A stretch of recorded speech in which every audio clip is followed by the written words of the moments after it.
entonces, como primer artículo de la tarde de hoy, vamos a revisar el artículo sobre dexametasona en pacientes hospitalizados con COVID-19, se llama el Recovery Trial.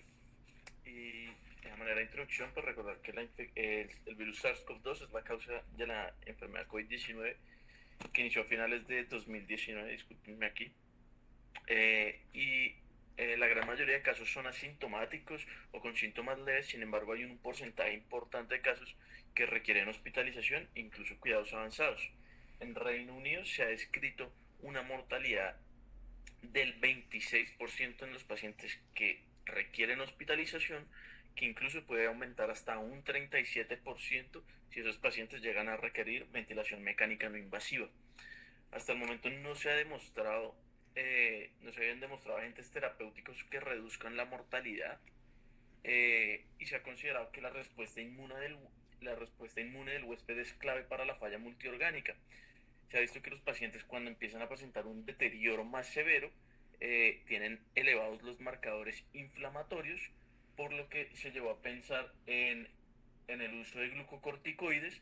Sin embargo, había una incertidumbre respecto a su utilidad en la enfermedad por COVID-19, en la enfermedad COVID-19. Entonces, ¿cuál fue el objetivo primario y secundario de este estudio? Lo que querían ver como objetivo primario era la mortalidad por todas las causas a 28 días. Objetivos secundarios, el tiempo de hospitalización, y la necesidad de ventilación mecánica no invasiva o muerte, dependiendo de si el paciente al momento de la aleatorización estaba ya con soporte ventilatorio o no. Y hay otros desenlaces secundarios que ellos mencionan en el artículo que van a estudiar, pero por ahora, que son la mortalidad por causa específica, hemodiálisis, arritmias cardíacas mayores y duración de ventilación. Pero en este artículo, dado que es un artículo preliminar, pues dado la necesidad durante la pandemia, estos objetivos secundarios no se abordan en este artículo.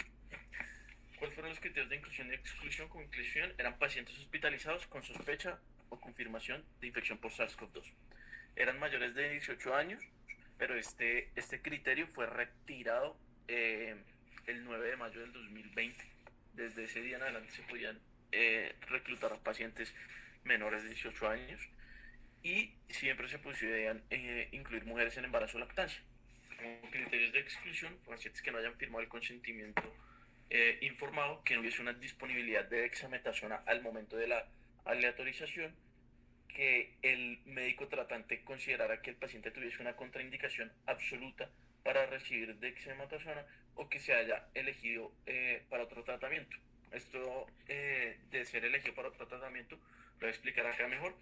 Recordar que es que el Recovery Trial Group, el Collaborative Group, están haciendo un ensayo de plataforma, es decir, que buscan reclutar una gran cantidad de pacientes y después miran y buscan de ese grupo grande de pacientes aleatorizarlos para evaluar diferentes tratamientos. Entonces, este mismo grupo de investigadores está a la vez que están estudiando sobre dexametasona, sobre hidroxicloroquina, sobre acitromicina, sobre terapias biológicas, todas en COVID-19. Entonces, por eso, si el paciente había sido ya elegido para el estudio de hidroxicloroquina, ya no podía ser eh, incluido en el estudio de dexametasona. Eso es lo que hace referencia cuando decimos que es un ensayo de plataforma, platform trial en inglés. Es un ensayo clínico controlado multicéntrico, se llevó a cabo en 176 centros en el Reino Unido. Se reclutaron inicial 11.303 pacientes. Sin embargo, fueron llevados a la aleatorización 6.425, que va a ser nuestra muestra para este estudio. Se hacía una aleatorización 2-1 para recibir tratamiento estándar o tratamiento estándar con dexametasona 6 miligramos día por 10 días. Se hacía un seguimiento al momento de egreso, muerte o 28 días, el que ocurriera primero. Entonces, podemos ver 11.303 pacientes. Se excluyeron 1.948 porque no había disponibilidad de dexametasona o porque no se consideraran que fuesen indicados la dexametasona. Después, 9.355 se aleatorizaron para dexametasona u otros tratamientos. Desde 1930 se fueron para otros tratamientos.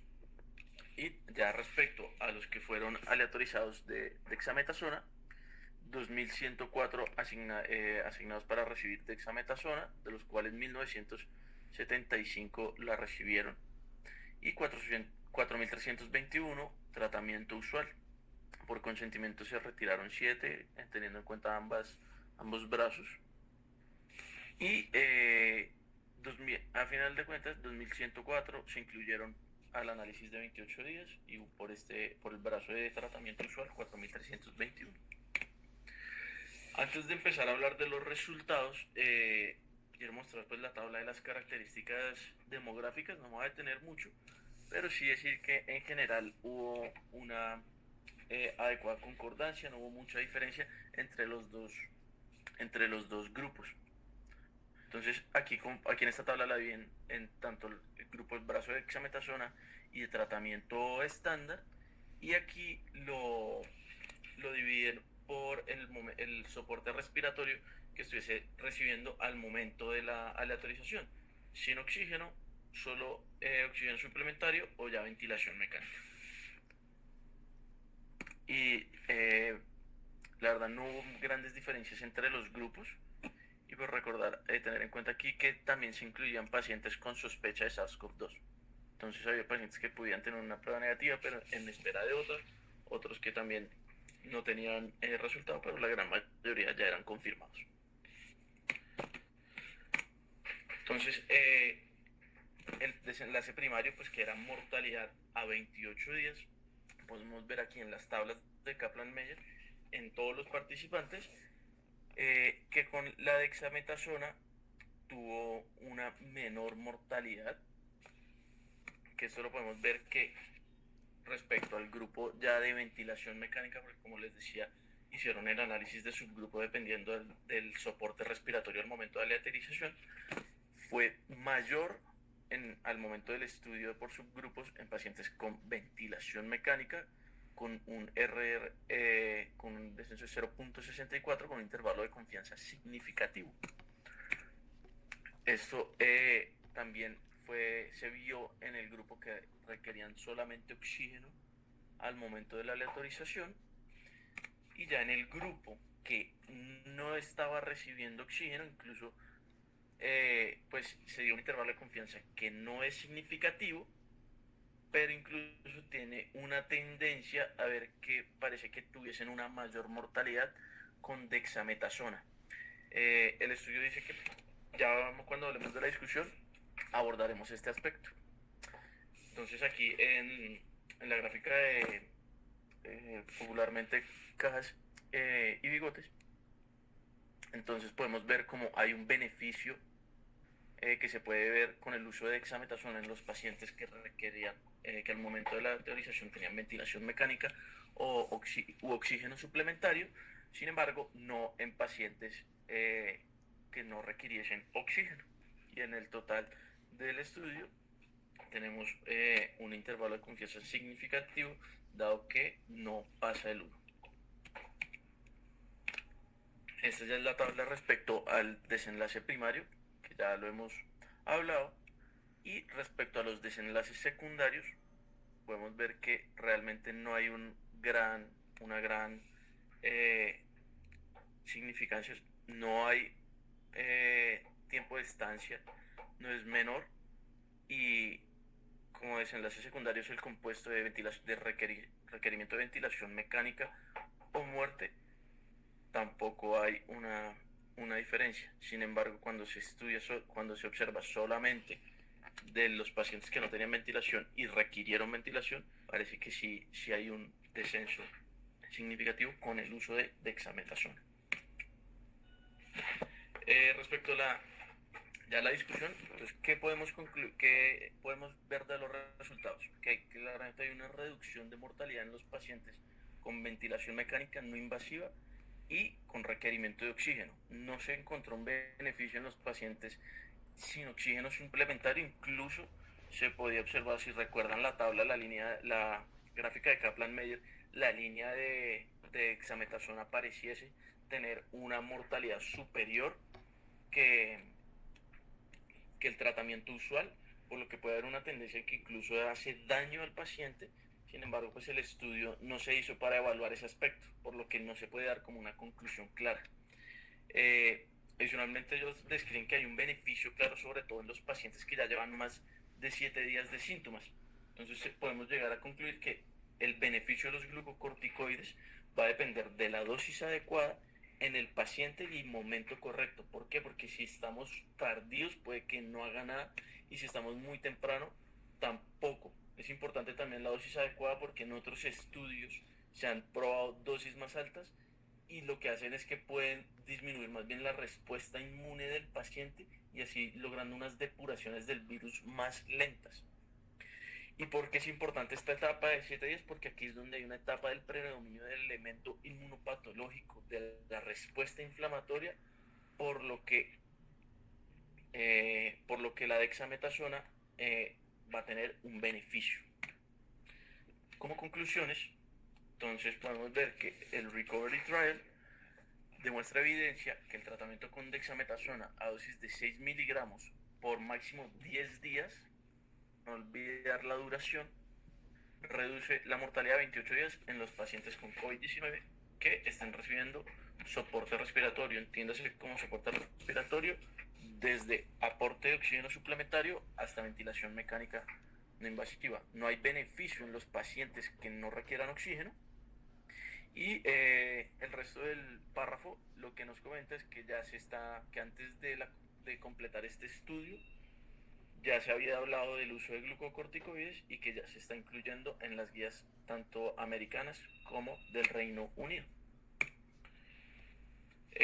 La verdad no encontré una carta del autor que escribiera o muchas críticas respecto al estudio, pero sí hay una editorial del 21 de julio del 2020 que me llamó mucho la atención, que hablan de los resultados del estudio, que ya los comentamos, y hacen una llamada eh, a que decir que la fidelidad al método científico va a ser el principal determinante para validar los estudios y que pues durante la era COVID-19, la pandemia, ha presentado pues una gran presión sobre los grupos de investigación para buscar resultados y esto nos puede llevar a resultados precoces.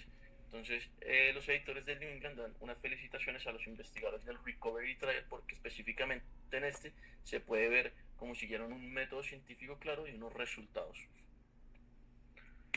Listo. Comentarios, dudas. Muchas gracias, Santiago, qué buena presentación. Yo voy a proponerles un comentario inicial. ¿Ustedes qué opinan? ¿Este resultado es más por efecto de corticoides o será un efecto pleiotrópico que no conocemos de la dexametasona? Creo que eso es importante porque aparentemente con el número de pacientes con COVID-19 que vamos a tener se va a depletar o vamos a tener un desabastecimiento de dexametasona. Entonces, si eso pasa, tendríamos que recurrir a otros corticoides o probablemente tendríamos que usar plenamente dexametasona, porque hasta ahora los corticoides hayan fracasado en estos pacientes. No sé qué opinen del estudio o qué opinen de lo que les comento. Pues los esteroides se habían utilizado en otras infecciones virales también, por influenza, en la pandemia actual, anterior por MERS, y inicialmente sí, pues se vio disminución de la respuesta hiperinmune, de la inflamación, pero unos seguimientos a largo plazo de mortalidad no había ninguna diferencia, incluso en la influenza, los que se intervinieron con esteroides tuvieron más mortalidad.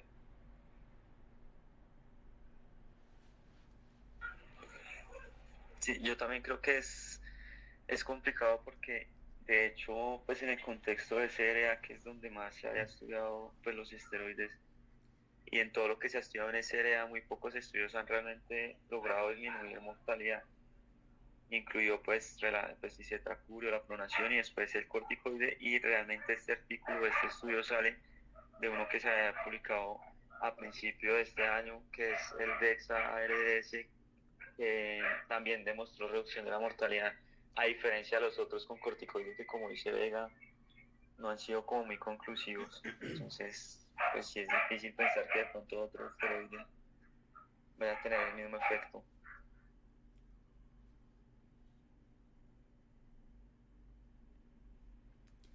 ¿Ustedes qué opinan de pronto de iniciar dexametasona en una neumonía multilobar? Eh, que obviamente pues el neumococo no se escondió, pues todavía hay neumococo, todavía hay pseudomonas, todavía hay hemophilus. Mm, realmente eso no está escrito, pero cuando uno va a iniciar dexametasona a estos pacientes, la decisión no es tan fácil, ¿no? Y eso sí es algo que uno tiene que tener muy en cuenta, pero pues redujo mortalidad y es un estudio que cuando uno lo analiza, el estudio no es malo, el estudio es bueno y la muestra es grande y es una muestra significativa. Pero yo creo que a uno sí le preocupa un poco de pronto a estos pacientes, pues que de pronto la neumonía es multilobar, el TAC no es tan sugestivo, o bueno, no es tan claro el vidrio esmerilado de coronavirus, del SARS-CoV-2, sino que de pronto es una neumonía multilobar en un paciente relativamente joven, un par de comorbilidades por ahí, pero pues que todavía no tienes la PCR. Ellos, la mayoría ya tenían PCR, pero mire que aún sin PCR le pusieron Dexa. ¿Qué opinan de eso? Profe, pues realmente en el contexto de neumonía severa o multilobar, lo que se ha visto estos años es que no hay impacto real en mortalidad. Pues es bastante controvertido, pero los grandes estudios lo que han demostrado es no mortalidad, sino que es más como en disminución de estancia hospitalaria y a veces incluso disminución de estancia en UCI. Pero de mortalidad sí hay como unos estudios que mostraron parcialmente mortalidad, pero el grande, por ejemplo, esa revisión sistemática no. Entonces no me cuadraría pues tanto por ese lado, porque en este fue el desenlace. Profe, de acuerdo con lo que dice Largo, si hay metaanálisis de corticoides en pacientes con neumonías graves y si hay o sea, en los metaanálisis, si bien los estudios individuales al parecer no tienen el poder suficiente, los metaanálisis se han demostrado beneficios en desenlace en esos contextos. Yo creo que la duda sí quedaría más como para lo que comentaba Vega en caso de que sea un SDRA por influenza, donde sí hay evidencia que apunta más hacia el aumento de la mortalidad con el uso de corticoides. Pero yo creo que esa es la misma discusión que el ponerle o no antibiótico a esos pacientes que aparecen COVID antes de que se demuestre la prueba sin descartar una infección bacteriana. Creo que va a haber un tiempo en el que van a tener ambas intervenciones hasta que el cuadro se aclare. Sí, para pues complementar un poco lo que hizo Gustavo también, ahí es donde uno se tiene que ayudar de las herramientas que tenemos disponibles. Ya es donde un film array respiratorio y de neumonía pueden ser muy útiles. Si uno tiene la sospecha de una posible sobreinfección bacteriana, le quedaría la duda respecto a si iniciar corticoides o no. Sí, pues yo pienso que la decisión es difícil, ¿no? Pues hasta el 30% de los pacientes tienen coinfección con bacterias y pues en ese escenario usar esteroides sí no va tan bien y este estudio no creo que avale del todo ponerle esteroides sistemáticamente a todos los pacientes. Pienso que hay que descartar primero y estar como más tranquilos de una infección bacteriana activa y en ese escenario los esteroides sí podrían tener algún efecto y pues obviamente en ese área que sí tienen un poco más de evidencia. Pues sí, también como ahí para adicionar, una cosa es de pronto las neumonías virales, que sí se ha demostrado de pronto que sí puede tener impacto negativo en mortalidad en otros contextos, pero por ejemplo en bacteriana, estos metaanálisis y todo esto realmente no es que aumente la mortalidad en bacteriana, inclusive pues los pacientes que venían recibiendo corticoides por otras enfermedades, o la recomendación también es, por ejemplo, si tienes un EPOC y adicionalmente requieres antibiótico o algo y requiere, pues no hay contraindicación para usarlo, o sea, tampoco es que nos vamos a quedar que esperarlo porque de pronto es bacteriano, ¿no? Sí, hombre, uno largo. De hecho, en el artículo, en el primero de EXA, que es en SRA en general, no solamente era SRA por causa viral. O sea, creo que ahí sí el cuidado, como decía Gustavo, de ser específicamente en influenza, pero el resto, ese artículo, de hecho la mayoría incluía era SRA de etiología bacteriana y los resultados fueron buenos.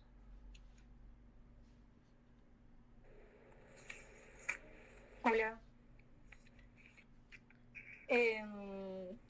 Pues realmente lo que han dicho es totalmente cierto. Realmente los corticoides en ningún estudio pues se ha demostrado que aumenta mortalidad en neumonía. O sea, realmente o sea, ni beneficio ni en contra total de utilizarlo, y no está contraindicado. Sin embargo, sí hay que tener cuidado cuando los utilicemos, sobre todo en esas neumonías severas, multilobares y eso.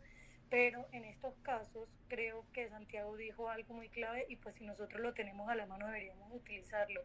Y es que casi en todas las instituciones pues en las que estamos hay FilmArray. Entonces yo creo que sí se beneficia también de pedírselo, tanto el respiratorio como el de neumonía. Y eso nos va a ayudar mucho, porque igual a casi todos también le estamos, todos, no hay uno que se salve de colocarle antibiótico ante la duda, pero eso también nos puede ayudar muchísimo. Ok, muchas gracias. Muchas gracias a todos. ¿Quién sigue? Si quieren, presento el mío, es el de ticagrelor. O largo, si quiere yo, que el mío también tiene que ver con coronavirus. Ah, bueno, hágale, Sí. listo. Listo, ¿Cierto? listo, Diego. Dale. Yo quiero añadir algo mientras Diego va poniendo la presentación de él, que es a tener en cuenta que este estudio es un reporte preliminar, y ellos en el principio del artículo comentan que ellos también están en plan de hacer un seguimiento a 6 meses. Entonces, pues, recordarlo pues para estar pendientes en unos cuantos meses de esos resultados ya definitivos. Sí, yo creo que dentro de 6 meses vamos a saber un poquito más. Sin embargo, yo creo que en 6 meses va a mejorar un poquito más la evidencia, porque ya lo que puedan quedar son ya después de 28 días ya son puras secuelas de la primera infección. Y no es con el SARS-CoV-2, sino con el primer SARS-CoV, que vimos que hasta un 36% de los pacientes quedan con algo de fibrosis pulmonar y requiriendo oxígeno. Entonces habrá que esperar ese estudio, sí, tienes toda la razón. Listo. Listo, bueno, ya se ve, cierto, sí.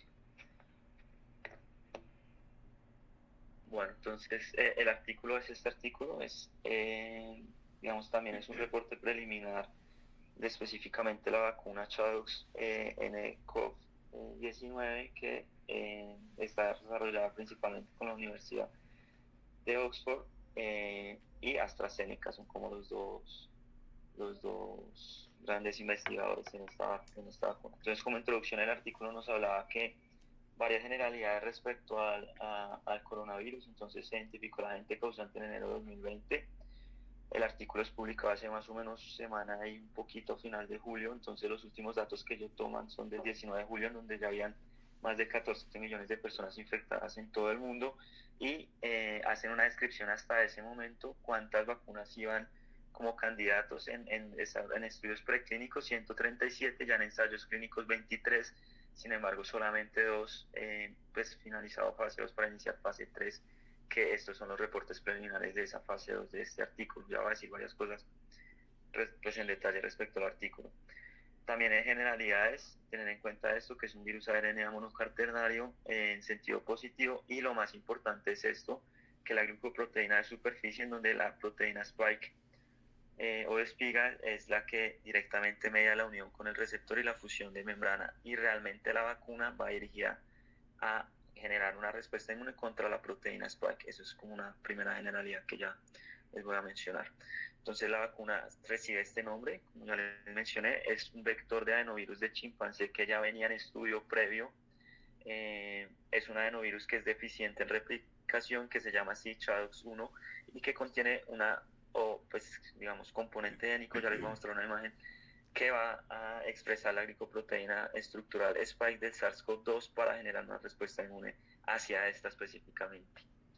Ellos se enfocan esto, que es su ensayo preclínico en macaco rhesus, en donde ya pues demostraron que sí generaba inmunidad. Entonces esto lo saqué de esta página, que es específicamente de esa vacuna publicada en la Universidad de Oxford. Es para ver más o menos cómo funciona. Está la única adicional fuera del artículo que tengo. Entonces lo que tenemos es esto, que es el adenovirus del chimpancé, que está modificado. Como digo, este vector viral, que es el ChAdOx1, ya venía en estudio previo, principalmente en estudios con las otras variedades del SARS, y lo que hacen es introducir una secuencia genómica que va a codificar la proteína Spike.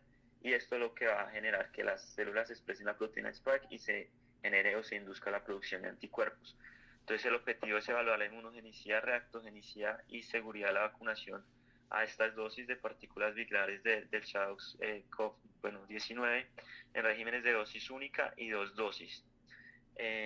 Y los dividieron a los participantes en 4 grupos. Entonces acá hay algo importante del artículo, y es que realmente es un artículo que incluye fase 1 y fase 2 al tiempo, y para eso hicieron la división en estos grupos. Entonces en el grupo 1, o los pacientes que incluyeron en el grupo 1, es lo que realmente vamos a conocer como el estudio de fase 1, en donde básicamente lo que ellos buscaban era evaluar la seguridad y también pues en menor medida la inmunogenicidad, específicamente en estos días, perdón, que es el 3, el 7, el 14, el 28, el 56. Voy a hablar del segundo grupo, el tercer grupo, ya les digo por qué. El tercer grupo, que es, ellos evaluaron dosis única, pero solamente a 10 pacientes recibieron un refuerzo al día 28, y esto también, digamos, hay como un análisis pequeño de eso que ya les voy a mostrar. Y el grupo 2 y el grupo 4, que es lo que representaría la fase 2 del estudio, en donde ya ahí sí ellos evalúan la inmunogenicidad tanto humoral y celular. El grupo 2 es el grupo más grande, ya les voy a mostrar ahorita el gráfico. En ese se evaluó las dos cosas, y en el grupo 4 solo evaluaron la inmunología humoral. Entonces, ¿cómo van a hacer para evaluar esto? Que esto es un poquito lo difícil del artículo, por varios métodos de ensayo. Lo primero es que para evaluar la inmunogenicidad celular, ellos usan eso que es llamado así el ELISpot, que lo que busca es enumerar el número de células T específicas contra el agente antígeno Spike. Y la inmunidad humoral, ellos lo evalúan con varios ensayos de neutralización o de microneutralización, que son estos, pero el principal en el cual más se enfocan es en el ELISA, básicamente con los títulos de anticuerpos dirigidos contra la proteína Spike. Entonces la metodología es un ensayo aleatorizado en fase 1, fase 2, simple ciego, en comparación con una vacuna conjugada meningocócica en licencia, que escogieron esta de Pfizer con los 4, la tetravalente, como vacuna control. ¿Por qué utilizaban esta vacuna control? Porque recordemos que están evaluando fase 1 y fase 2, en donde la fase 1, tanto la seguridad, ellos evalúan los efectos adversos. Entonces, dentro de esos efectos adversos tenían que evaluarlo no contra placebo, sino contra una vacuna que ya estuviera aprobada y que también pudiera generar reacciones locales o reacciones sistémicas iniciales. Es por eso que ellos lo hacen la comparación contra una vacuna control en esa fase 1. Los criterios de inclusión son pacientes sanos de 18 a 55 años, y los criterios de exclusión son que los pacientes ya habrán tenido una infección previa por SARS-CoV-2, pues teniendo en cuenta que ya va a tener anticuerpos, y acá lo que van a medir es eso. Excluían a los pacientes de alto riesgo, específicamente trabajadores de la salud, que hubieran tenido un contacto estrecho previo a la randomización o la autorización del artículo del estudio, o que tuvieran algún tipo de síntoma que fuera compatible. Entonces, si tenía algo de esto, lo excluían inmediatamente. La autorización fue 1 a 1 para recibir la vacuna o para recibir la vacuna del MEC con las del tetravalente. Y algo adicional es que ellos, digamos que el estudio lo hacen en 5 centros en Inglaterra principalmente, y en 2 de esos centros estandarizado a todos les daban dosis profiláctica de paracetamol o acetaminofén antes de la vacunación por 24 y por 24 horas después, para disminuir los efectos adversos que ellos tenían. Entonces esto es acá como el apéndice de todas las otras tablas adicionales que ellos muestran. Entonces tenemos acá las características de base de los pacientes, realmente son similares, y esta es la división que les digo en los 4 grupos. Entonces el grupo 1, que es la fase 1 del estudio, básicamente seguridad. El grupo 3, que solamente fueron 10 pacientes que miraban el refuerzo, el booster a los 28 días. Y el grupo 2 y 4, que acá es donde hacen los análisis de cuál es la respuesta inmune secundaria a la vacuna. Entonces los resultados fueron resultados coprimarios, en donde evaluaban la eficiencia y la seguridad, medidos principalmente en cuanto a la seguridad por la aparición de eventos adversos graves. Los resultados secundarios incluían esto: seguridad, reactogenicidad, inmunogenicidad. Básicamente inmunogenicidad es eso, cuál es la capacidad de producir anticuerpos neutralizantes específicamente secundario a la vacuna, y la reactogenicidad hablaba de cuál era la capacidad de esa vacuna de generar efectos adversos locales o sistémicos tempranos después de la vacuna.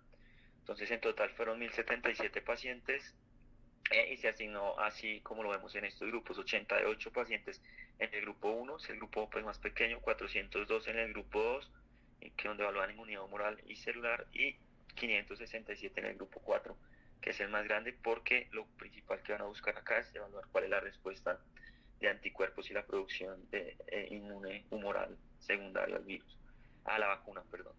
Entonces tenemos las tablas de los resultados. Entonces la primera es de estas reacciones adversas y locales. Vemos acá en el grupo A y la B, la A son efectos adversos locales y la B son efectos adversos sistémicos, y nos comparan entonces la vacuna con paracetamol, sin paracetamol, comparado con la vacuna MEC ACWY con paracetamol y sin paracetamol. Entonces vemos que los principales efectos adversos, sin embargo, todos o la gran mayoría de lo que ellos resaltan fueron leves a moderados. Fue dolor y sensibilidad. También hubo pues aumento de la temperatura local, enrojecimiento o induración, pero en muy poco porcentaje. Y algo que ellos sí resaltan es que con el grupo de paracetamol pues esos efectos adversos fueron más bajos. Igual en los efectos sistémicos, en donde principalmente estaba fatiga, fiebre, dolor de cabeza, dolor muscular. Bueno, y vemos también que con el paracetamol tuvo cierta tendencia a ser menor, pero sí, digamos que los efectos adversos sistémicos fueron un poquito mayor que con la vacuna de control, pero no fueron significativos.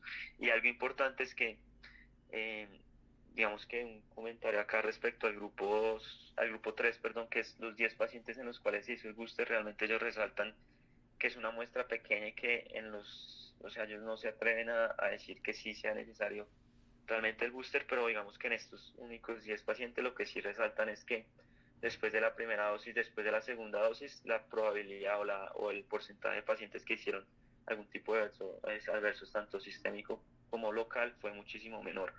Es decir, que es seguro, por decirlo de alguna manera, si se requiere el booster, pero como digo, solamente fueron 10 pacientes, entonces no lograron realmente analizar cuál era la respuesta inmune secundaria al booster. Es decir, ellos no analizan si es estrictamente necesario o no, pero ya les voy a mostrar otras gráficas donde la tendencia es a que sí. La figura 3 nos mira, acá ya empiezan a evaluar cuál es la respuesta de inmunidad humoral, específicamente con la medición de IgG mediante ELISA, dirigidos contra la proteína Spike, y esto lo hacen en comparación con pacientes que ya tuvieron la infección y que fueron sintomáticos o asintomáticos, o que tuvieron cuadros severos, en donde vemos que la cantidad o el conteo de ELISA en este grupo de los pacientes que fueron enfermos, o de pacientes de plasma, de pacientes que fueron convalecientes, en comparación con el control, una sola dosis o el booster. Entonces vemos que la respuesta inmune mayor empezó al 14 días, pero específicamente al 28, donde ellos dicen que fue muy comparable en cuanto al intervalo de confianza con la respuesta que se generaba de los pacientes que fueron o que sufrieron la enfermedad. Es decir, que sí se genera respuesta inmune media mediante ELISA por anticuerpos. Esta gráfica es como la más difícil, pero nos mira varias cosas. Entonces, como les digo, dentro de la parte del análisis de la inmunidad humoral secundaria a la vacuna, ellas miran la ELISA, medición de anticuerpos, o miran unos ensayos de neutralización que se dividen en estos dos, de microneutralización y de neutralización, que lo que va a hacer es tomar, digamos que el plasma del paciente y ver realmente cuál es su capacidad neutralizante, o cuál es la capacidad neutralizante de esos anticuerpos. Y estos de microneutralización lo que hacen es divisiones del suero a 25, 50 y 80, que es lo que ellos mencionaban en aquel del 80, que era mucho más específico. Entonces, lo primero es que es el ensayo de Marburg. Digamos que como generalidad, lo que vemos acá en las líneas continuas conectan las muestras de un mismo paciente en el tiempo. Es decir, que todo esto es el mismo paciente y van a ver cuál es la efectividad de anticuerpos neutralizantes en el tiempo, en el seguimiento en los días, con toma de diferentes muestras. Esto es lo primero. Entonces, en este estudio demostró que el 62% en general de los pacientes presentaron una respuesta inmune adecuada, pero cuando se hacía el booster, esos 10 pacientes, todos los 10 pacientes demostraron efectividad. Es decir, si bien solo tomaron 10 pacientes, sí la tendencia, de acuerdo a esta gráfica y al análisis de esta gráfica que ellos hacen, es que sí, tener el booster posiblemente hace que esos pacientes, la gran mayoría, haga pues anticuerpos neutralizantes divididos en el mismo ensayo. Sin embargo, solamente esto lo hicieron en este tipo de ensayo y vemos que los otros ensayos que ellos hicieron, que son estos de microneutralización, la gran mayoría presentó respuesta solamente con una vacuna, es decir, que posiblemente la sensibilidad de este ensayo no sea la mejor. Y si con estos otros, que fueron los otros tres combinados a diferentes concentraciones, hasta el 100% o el 91% en el seguimiento de 28 días, por ejemplo en esta gráfica todos desarrollaron una respuesta inmune adecuada. Esta es la quinta gráfica donde también miran otro, digamos, ensayo de efectividad de anticuerpos neutralizantes que se llama así el pseudo-DNA en participantes comparado con pacientes convalecientes, y vemos que también desde el 28 días hubo una respuesta pues leve, pero ya después, y esto es lo que ellos, aunque el seguimiento fue muy corto, y eso es algo también que ellos resaltan, si el 35 y 42 días era, digamos que permanente la respuesta hasta esos días. Y ya la última gráfica, que es esta, que es la respuesta celular, que como les mencionaba, se lo hicieron mediante esto, que hacen como la medición del conteo específicamente, digamos, celular, que estuvieran dirigidos contra la proteína spike del SARS-CoV-2. Entonces también el control, solamente los que recibieron una dosis, y con el refuerzo vemos que pues la gran mayoría después del 14 al 28 día ya generaba una respuesta inmune adecuada. En cuanto a la discusión de los autores, es que estos hallazgos preliminares muestran que la vacuna candidata SARS-CoV-19 administrada como una dosis única fue segura y tolerada a pesar de un perfil de reactogenicida más alto que la vacuna de control, como vimos en la primera gráfica. No se produjeron reacciones adversas graves.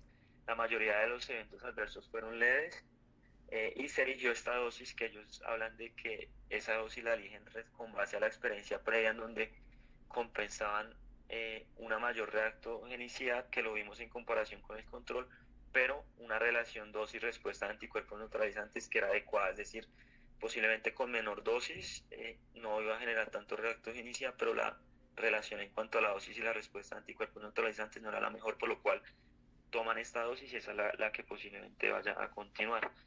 Y hablan de que en el contexto de una ola pandémica, donde una dosis más alta pero más reactogénica podría ser más propensa a inducir rápidamente inmunidad protectora, sí, puede ser cierto, pero esto podría generar que esos efectos locales o sistémicos tempranos tendieran a confundirse pacientes que fueran positivos, por lo cual podría generar confusión de los síntomas. Ya la última de discusión y ya entran los resultados. Entonces una dosis única provoca un aumento de los anticuerpos específicos de la proteína spike en el día 28 y anticuerpos neutralizantes, que fue ese ensayo que les mostré, en todos los pacientes después de un refuerzo. Como digo, ellos no se aventuran a proponer que sea necesario dar el segundo refuerzo, sino dicen que eso debe evaluarse en el seguimiento. Y ya estas dos últimas, que son los anticuerpos, son capaces de neutralizar a estas COVID se indujeron en el día 28 a estas concentraciones de títulos en cada uno de los ensayos, y las vacunas con vectores de adenovirus inducen una fuerte inmunidad celular, y la vacunación dio lugar a aumentos marcados en las respuestas de células defectoras, que fue la última gráfica que les mostré. ¿Cuáles son las limitaciones del estudio? Entonces incluyen un corto seguimiento informado hasta la fecha, el pequeño número de los pacientes en el grupo de refuerzo principal y el diseño de un cegado simple. Aunque el personal, pues ellos resaltaban eso, que el personal que realiza la evaluación clínica, el personal de laboratorio sí permanecieron cegados. Los hallazgos del estudio no son fácilmente generalizables, ya que pues es el primer estudio, tener en cuenta los criterios de inclusión solamente de 15 a 55 años, entonces no se sabe cuál es la respuesta en mayores de 55 años, en donde realmente es el grupo de riesgo, por lo cual eso es lo que ellos empiezan a estudiar ahora en la tercera fase.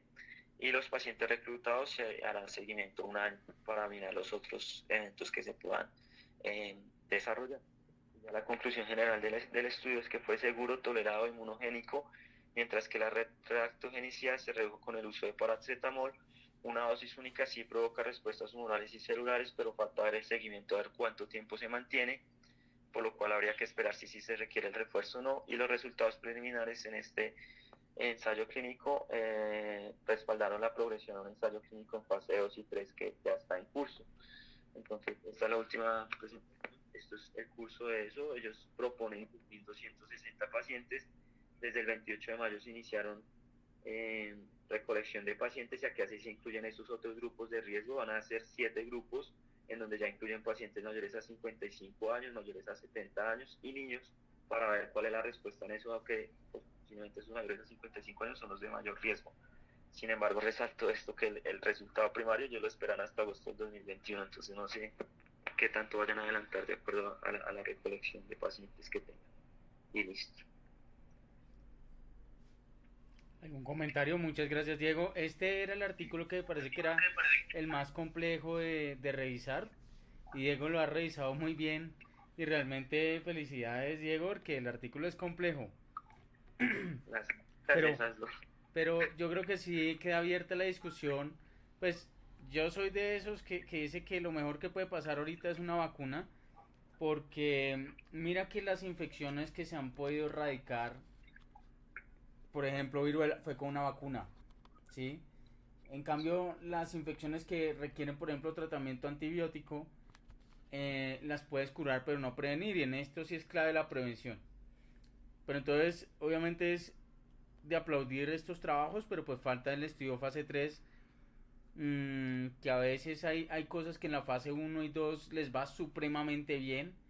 Em, por ejemplo, la denervación renal para el tratamiento de hipertensión resistente, y cuando sale el fase 3, a todo el mundo le pegan un batacazo. Esperemos que ese no sea el caso, pero ¿qué comentarios tienen, muchachos, del estudio? No, y también, profe, pues ojalá salga todo bien, pero muchas veces estas vacunas y en los ya fase 3 empiezan a salir efectos adversos.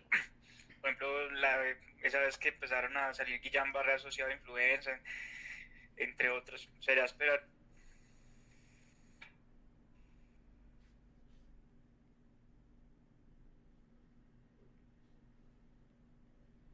¿Algún otro comentario? Bueno, a mí me gustó mucho que testeen estas pruebas con microneutralización. Son pruebas muy interesantes, son pruebas en donde producen los anticuerpos y se los ponen a un cultivo de células susceptibles a una infección. Y como hay anticuerpos en esas células susceptibles a infección, les aplican después un suero que contiene virus. Y después, pues después más adelante miran si hubo infección, en especial si hubo daños citopáticos por el virus.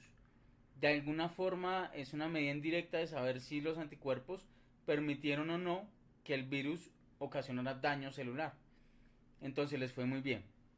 Yo espero que les siga yendo a ellos muy bien. Habrá que esperar el estudio fase 3. Pero si que les doy el comentario, ¿ustedes qué harían? ¿Ustedes le pondrían la vacuna primero a la población susceptible, personal de salud, mayor de 60 años, comorbilidades?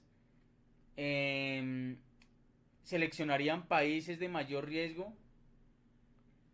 ¿O ustedes son de los que creen que hay que ponerla indiscriminadamente? Pues, profe, eso es una discusión ya un poco más ética.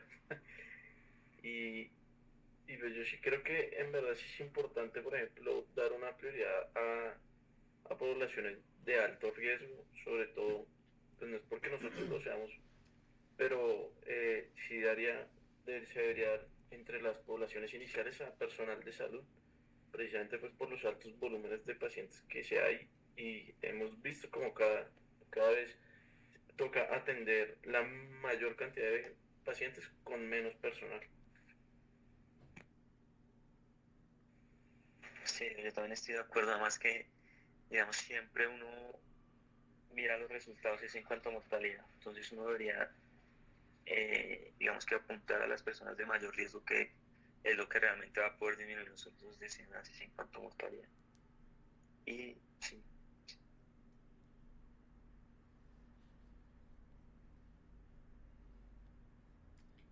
Bueno, muchachos, les propongo que continuemos con la siguiente charla entonces. Muchas gracias, Diego.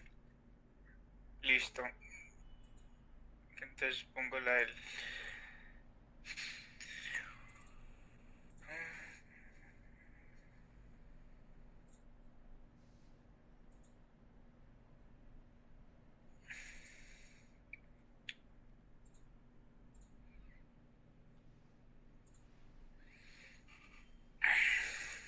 ahí ven todos? Sí, larguito, se ve muy Sí, ya bien. sé.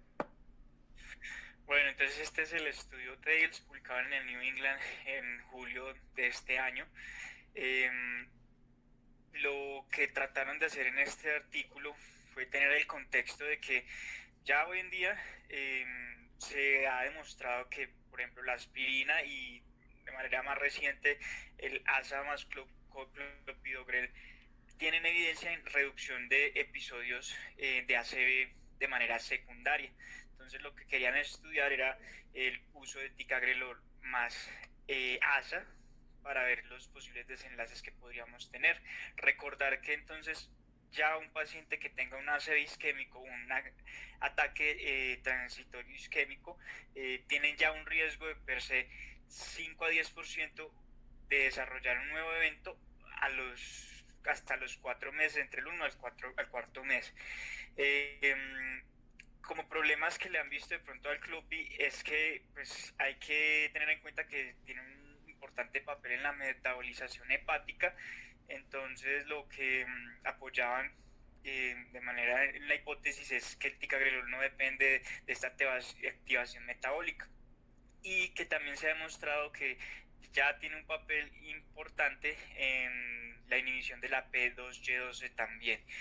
Se han hecho estudios previos también y no ha demostrado realmente beneficio en comparación con el uso de ácido acetilsalicílico.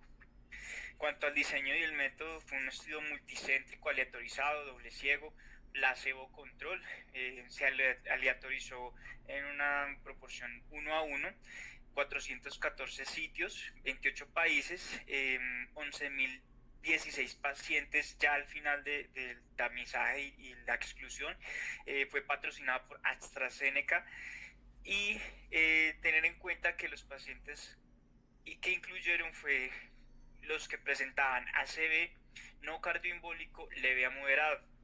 Lo que utilizaron realmente para clasificarlos fue que tuvieran un NIHSS 5 o menor.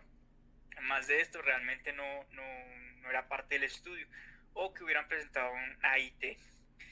Pacientes que no fueran llevados próximamente a trombolisis o trombectomía, y los grupos que se utilizaron fue el de estudio, que es el ticagrelor, con una carga de 180 miligramos, posterior ya se ajustaba la dosis a 90 miligramos cada 12 horas, más aspirina el primer día, 300 o 325 miligramos, y se iba a continuar entre 75 a 100 miligramos.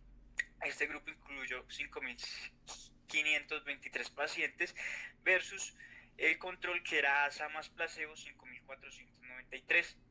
El desenlace primario iba a ser un compuesto de ACV o muerte a 30 días y secundarios, presentar ACV isquémico y la discapacidad o alteraciones funcionales que se iban a presentar a 30 días, principalmente visto por el NIHS y el ranking modificado. En cuanto a comparación de las características, realmente fueron grupos muy similares. Acá pues mencionar que pacientes latinoamericanos fueron pocos, fueron 324 en el grupo de intervención y 323 en el grupo control. La mayoría eran de Europa, Asia o Australia. Y también tener en cuenta que el índice de masa corporal promedio pues era más en sobrepeso. También estos pacientes tenían bastantes características de factores de riesgo cardiovascular, tabaquismo, hipertensión, diabéticos, o inclusive ya habrían presentado en un menor porcentaje un evento tromboembólico. Y acá pues tener en cuenta que para la IT lo que mencionaban es que iban a tener en consideración más a los pacientes de alto riesgo, definido por un ABCD2 score de 6 o más. Inclusión, entonces pacientes que tuviesen al menos 40 años, ACV como mencionaba no cardioembólico, AIT de alto riesgo, y también se incluyeron grupos de pacientes con estenosis arterial sintomática, definida por un compromiso mayor del 50% del lumen. Exclusión, entonces, si van a ser llevados a trombolisis o trombectomía que ya estuvieran con anticoagulación, hipersensibilidad a alguno de los medicamentos utilizados, antecedente de FA o aneurisma ventricular, un trastorno de coagulación de base o que hubieran presentado una cirugía mayor en los 30 días previos al evento. Realmente lo que se trató pues para la intervención fue llevarlos inmediatamente en las primeras 24 horas y así lo clasificar. En cuanto a los resultados del desenlace primario, que recordemos que era el ACV y el compuesto con mortalidad, en el grupo de intervención fue de 5.5% versus el control del 6.6%, con un hazard ratio de 0.83 y un intervalo de confianza de 95. ACV isquémico, entonces en el grupo intervención 5% versus 6.3% en el que solo se utilizó ASA, un hazard ratio de 0.79. Realmente en cuanto a la discapacidad o la limitación funcional no varió entre ambos grupos. Sangrado severo, que fue definido según la clasificación Gusto que utilizaron en otros estudios de enfermedad coronaria. Si no estoy mal, fue para... bueno, ahorita me acuerdo bien esta parte. Sangrado severo, entonces, en el 0.5%, 28 pacientes versus 7 pacientes con el uso de ASA. Bueno, entonces estas son las curvas de Kaplan-Meier, pues las que se evidenció los hallazgos que mencionamos, dándole como un mejor papel al medicamento de ticagrelor asociado a aspirina. Y en cambio, en cuanto al sangrado severos, pues le fue peor a este grupo. Estos ya son como los datos generales. Entonces, tener en cuenta que, pues, si bien sí hubo un importante, una diferencia en cuanto a mortalidad con el uso de tica con ASA, recordar que, pues, un sangrado severo asociado a las limitaciones que va a presentar estos y la mortalidad, pues hay que tener también a consideración. Y ya en el análisis de subgrupos, tener en cuenta que algunos pacientes, por ejemplo los que no tenían hipertensión, pacientes que ya tenían un antecedente de enfermedad cardíaca isquémica y los que venían ya con uso de ASA, no presentaron en este forest plot unos datos significativos a favor de la intervención con ticagrelor. Entonces, para concluir, pues sí hubo una disminución del desenlace primario con el uso del tica con ASA, que tenía un impacto a 30 días. No hubo diferencia en cuanto a la discapacidad posterior a este evento. Sí aumentó el sangrado severo en el grupo de intervención y es algo a tener bastante en cuenta. Y limitaciones es que primero no incluyó NIHS mayor de 5. Entonces recordar pues que mientras mayor puntaje pueda tener, esto llega hasta 41, hasta donde mal recuerdo, pues los grupos severos se excluyeron realmente. No incluyó a los que tenían origen cardioembólico. Como mencionaba, la terapia se iniciaba en las primeras 24 horas, entonces no sabemos los pacientes con un ACV mayor de este tiempo si se beneficiarán también de esto. Y los grupos que van a trombolisis o trombectomía tampoco fueron incluidos. Además, tener en cuenta que en el análisis de subgrupos, que estos que tenían hipertensión o los que venían recibiendo terapia con ASA, pues realmente no hubo un efecto importante. Y pues ese sería como el mensaje general del estudio. ¿Algún comentario? Muchas gracias, Doc Largo. Estuvo muy buena la presentación. Este artículo era más de pronto para darnos cuenta, porque muchas veces esta decisión en los hospitales como el nuestro no... Afortunadamente, digamos que estas decisiones son más multidisciplinarias y dependen más de neurología. No es una decisión fácil, ¿no? Porque hoy en día la tendencia es no solo hacer la trombolisis cuando llevan ventanas, sino hacerle tratamiento neuroinvasivo. Pero pues igual no se nos debe entonces hacer extraño que en los siguientes años nos lleguen los pacientes doblemente antiagregados, ya no solo por un infarto o miocardio, sino también por un ACV, y mira que lo dejaron a 30 días. Entonces, Lady nos iba a hablar. Sí, lo que pasa es que pues recientemente salieron las últimas guías de ACV y pues ellos en sus últimas recomendaciones hablan de que los pacientes con ACV no cardioembólico que tienen un NIS menor o igual a 3 y que pues generalmente estos pacientes pues no reciben anteplace, en la terapia dual pues en esa recomendación son con ASA y clopidogrel.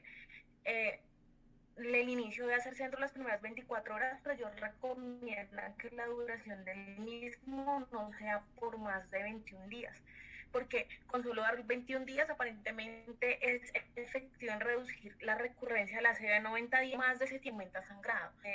Pero eso es algo que también es reciente, que lo revisamos ahorita cuando estuve en neuro.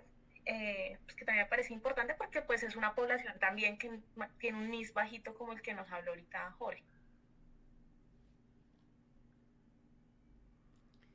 Sí, es que un ACV menor, esos ACVs que llegan con un NIS de 5, que tú no a veces no tienes como tan claro si es que van mejorando o se están deteriorando, la decisión de trombolisis no es tan fácil. Es más fácil cuando tienen un ACV con un NIS más alto, que es muy claro de pronto el cuadro clínico, la hemiparesia, la desviación de la comisuria, la disartria, ¿sí?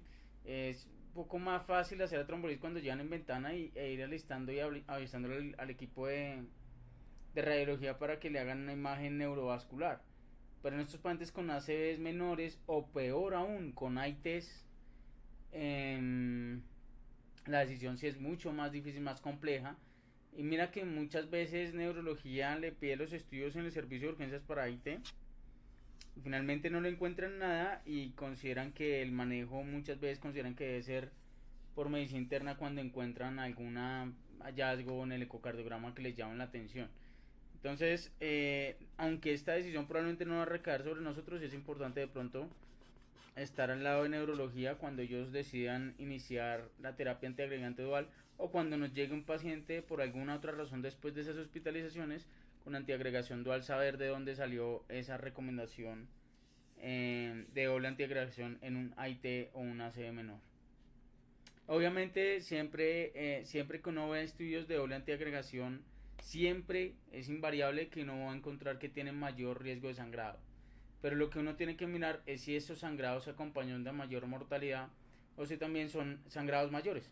Porque a veces las regulaciones de los estudios castigan los estudios que tienen que reportar cualquier tipo de sangrado, inclusive epistaxis, por ejemplo, inclusive gingivorragias.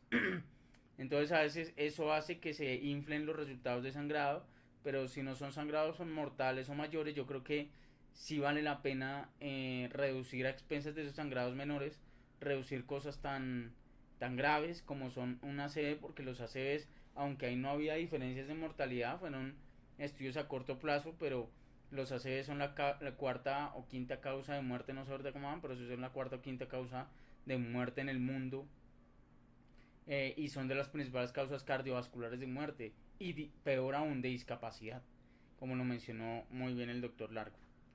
¿Algún otro comentario de pronto? Profe, Lady mencionaba la guía, y ya estaba previamente el estudio con clopidogrel que sí demostró beneficios en discapacidad. Me parece algo muy importante porque pues este estudio que nos muestra Largo no demostró beneficio en discapacidad, solo en recurrencia de eventos isquémicos, mientras el estudio clopidogrel sí demostró este beneficio, además de la recurrencia de los eventos isquémicos.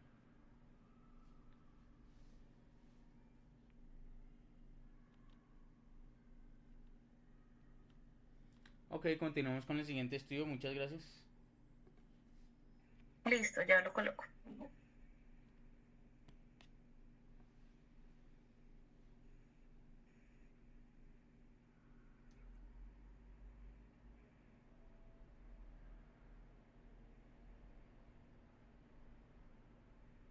¿Ya la ven? Listo, doctora Lady, continúe. Bueno, entonces el artículo del que yo voy a hablar es el momento de iniciar la terapia de reemplazo renal en los pacientes con lesión renal aguda. Bueno, entonces, ¿cómo se habla de lesión renal aguda? Es una complicación frecuente en pacientes que están críticamente enfermos. Se dice que hasta un 67% de los pacientes pues, pueden presentarla. Esto les da mayor riesgo de muerte, complicaciones y uso de recursos de alto nivel y de alto costo. Y pues se sabe que en el escenario de complicaciones por trastornos metabólicos mayores como la acidosis, la hipercalemia y la uremia, y asimismo como la sobrecarga hídrica, pues ya hay un consenso de que se debe iniciar la terapia de reemplazo renal.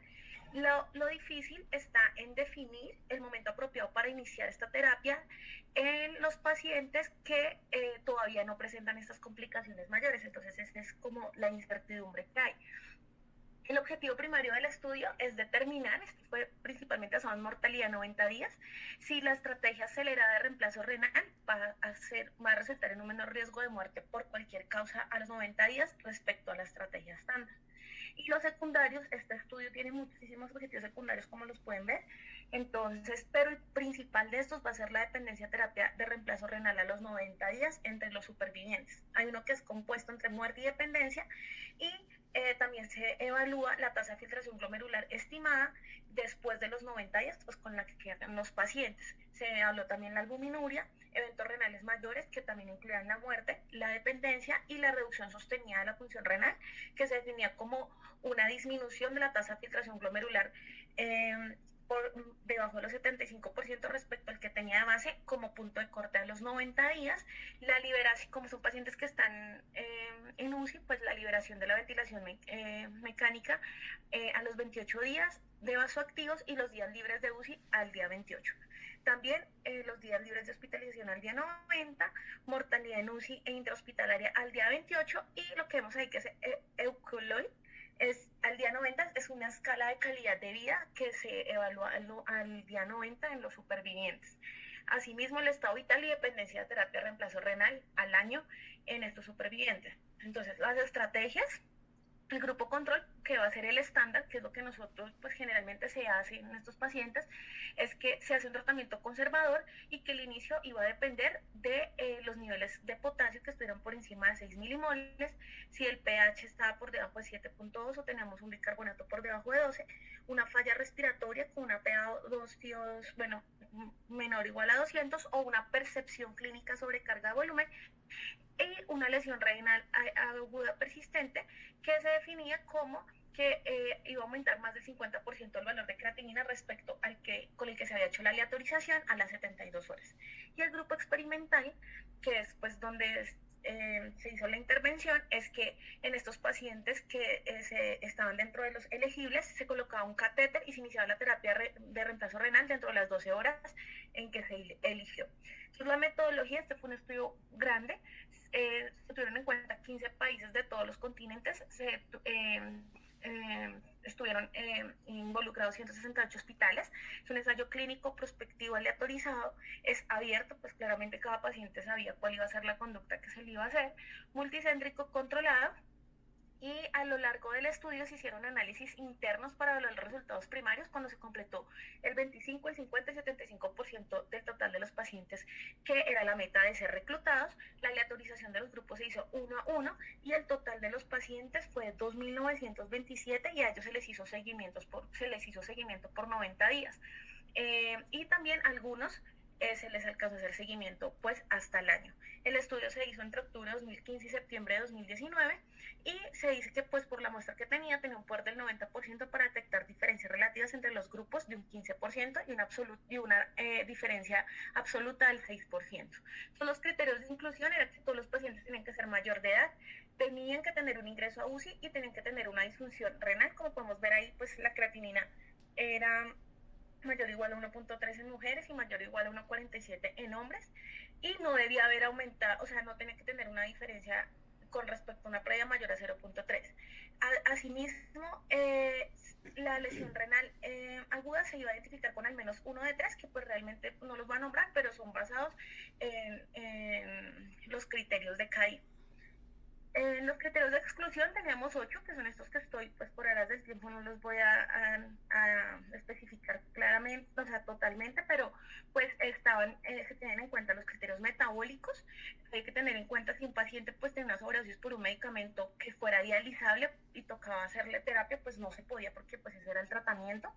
Falta de compromiso para administrar terapia de reemplazo renal realmente se debe más a consideraciones éticas, en qué tan viable era dependiendo de las comorbilidades que tuviera el paciente, si se le ha hecho terapia de reemplazo renal en los 2 últimos meses, trasplante renal en el último año, pues por el riesgo de que realmente pues tuviera una enfermedad de injerto contra huésped y enfermedad renal crónica avanzada con una tasa de filtración glomerular por debajo de 20.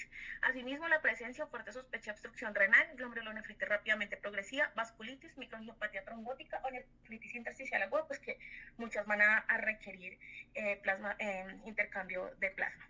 Y estas dos, bueno, cuando se elegían los pacientes, los primeros 8 puntos eran totalmente de exclusión, pero los otros 2 estaban, o sea, no eran totalmente de exclusión, sino estos pacientes podían como volverse a definir un poco más adelante. Entonces se tenía en cuenta la opinión médica de indicación de terapia de reemplazo renal inmediata, pues que si era así, los pacientes no deberían entrar al estudio, y si la opinión médica definía que la indicación era diferir la terapia de reemplazo renal, también se podían como reevaluar. Estas gráficas las saqué del suplemento. Lo que se hacía es que si tenía los 4 criterios de elegibilidad, entonces, que son estos, inicialmente fueron 23.728 pacientes. De estos, pues, estos completaban los 4 criterios de inclusión, pero tenían, mejor dicho, de ahí 11.852 solamente pudieron elegirse porque tenían aunque sea uno o incluso varios tenían varios criterios de exclusión.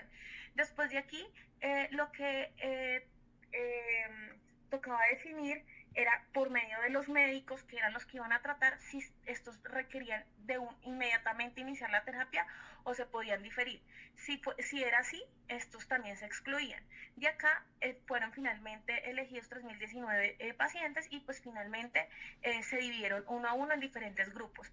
Hubo unos que pues finalmente no firmaron consentimiento, se les perdió seguimiento o que pues finalmente tuvieron que ser, como que se hizo la reelección de ellos, entonces pues finalmente estos fueron los grupos 1.465 en la estrategia acelerada y 1.462 en la conservadora.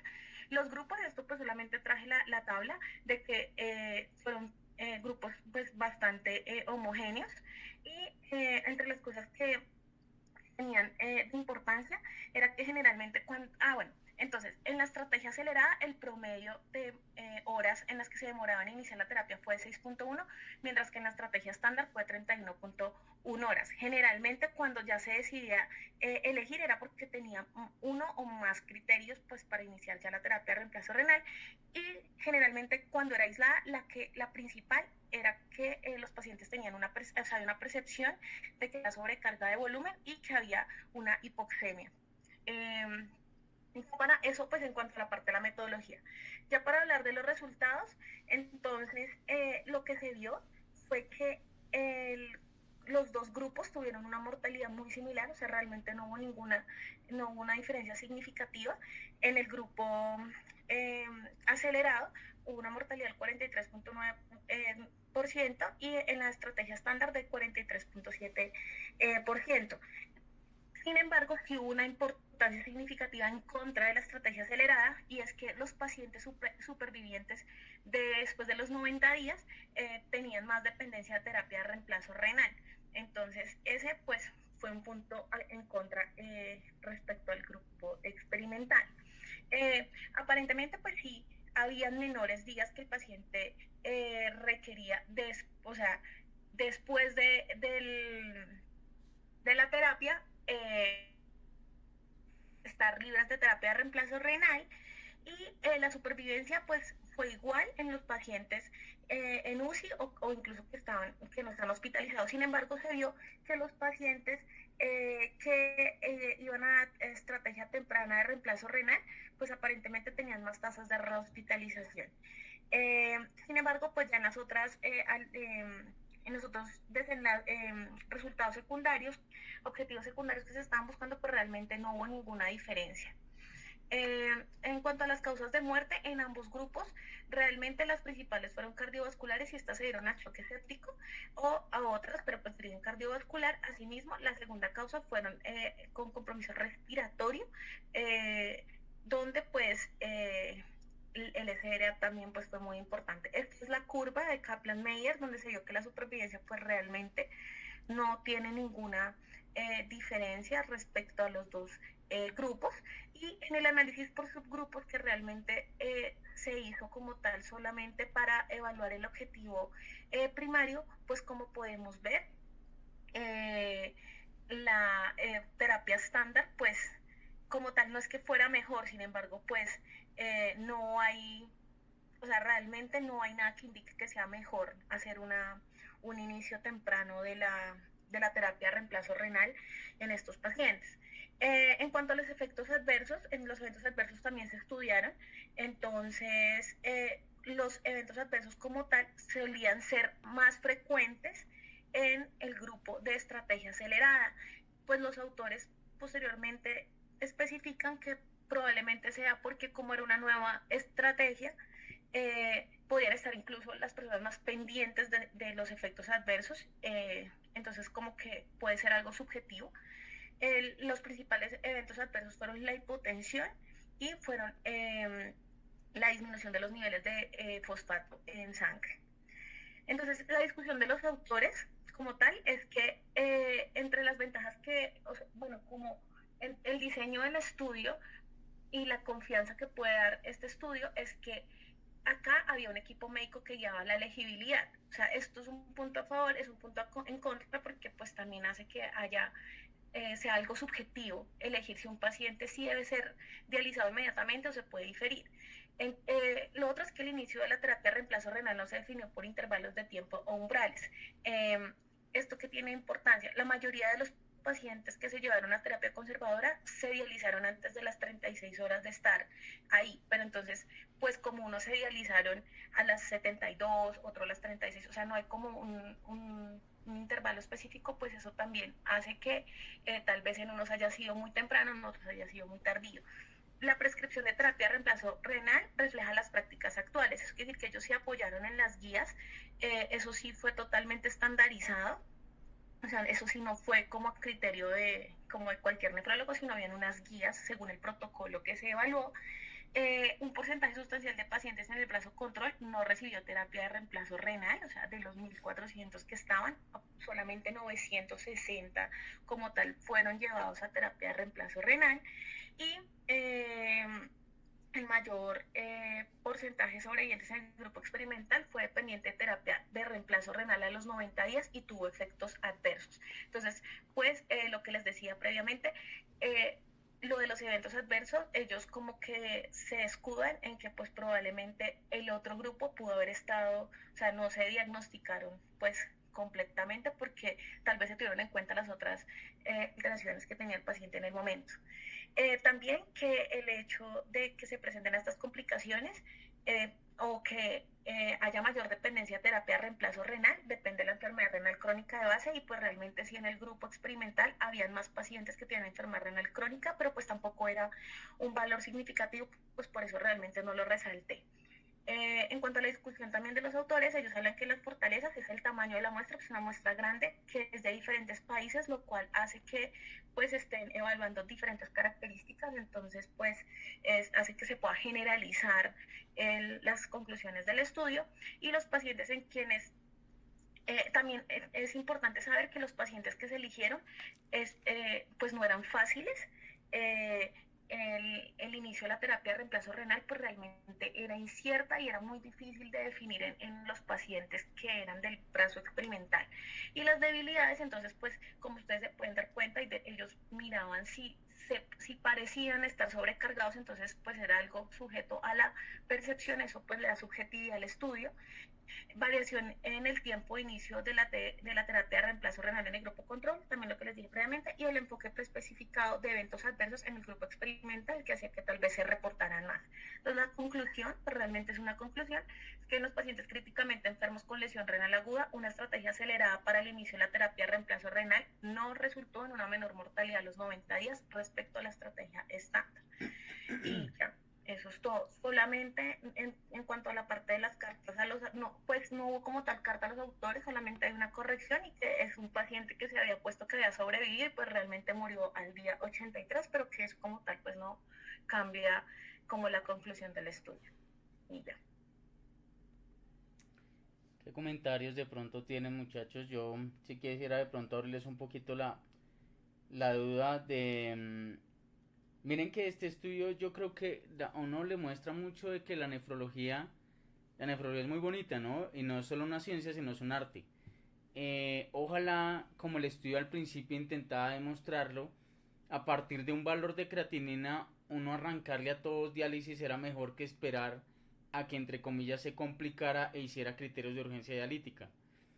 Y mira que no, hay que saberlos escoger y siempre destaca mucho los criterios pues de urgencia dialítica y por eso uno tiene que sabérselos muy bien. Pero la pregunta de pronto para reflexión de todos nosotros es, ¿hacemos eso en la práctica diaria? Nosotros somos personas proactivas que en el paciente críticamente enfermo, si bien sabemos que el 60% en la UCI hacen lesión renal aguda, y eso lo veremos en la charla por ahí. Bueno, ahorita hablamos de la parte de las nuevas charlas que diseñamos con sus compañeras para UCI, pero cuando veamos el apartado y de pronto el taller y la charla de lesión renal aguda en el paciente de UCI, se van a dar cuenta que eso empeora mortalidad.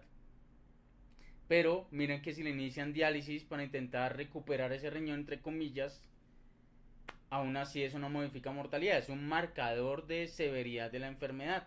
Entonces, se han visto que muchas personas apenas hacen una lesión renal aguda y esa creatinina pica en el 3, la gente de una vez sale corriendo a preguntarle al nefrólogo si le hace diálisis o no, y mira que ahí sí uno tiene que ser muy reflexivo y mira que no, hay que ser pacientes, hay que buscar cómo mejorar la hemodinamia del paciente, hay que mejorar de pronto la perfusión renal, hay que evitar los nefrotóxicos, el balance de líquidos administrados y eliminados, que a veces pues, nos da risa que siempre es la misma respuesta de nefro, pero es que eso es lo que hay que hacer.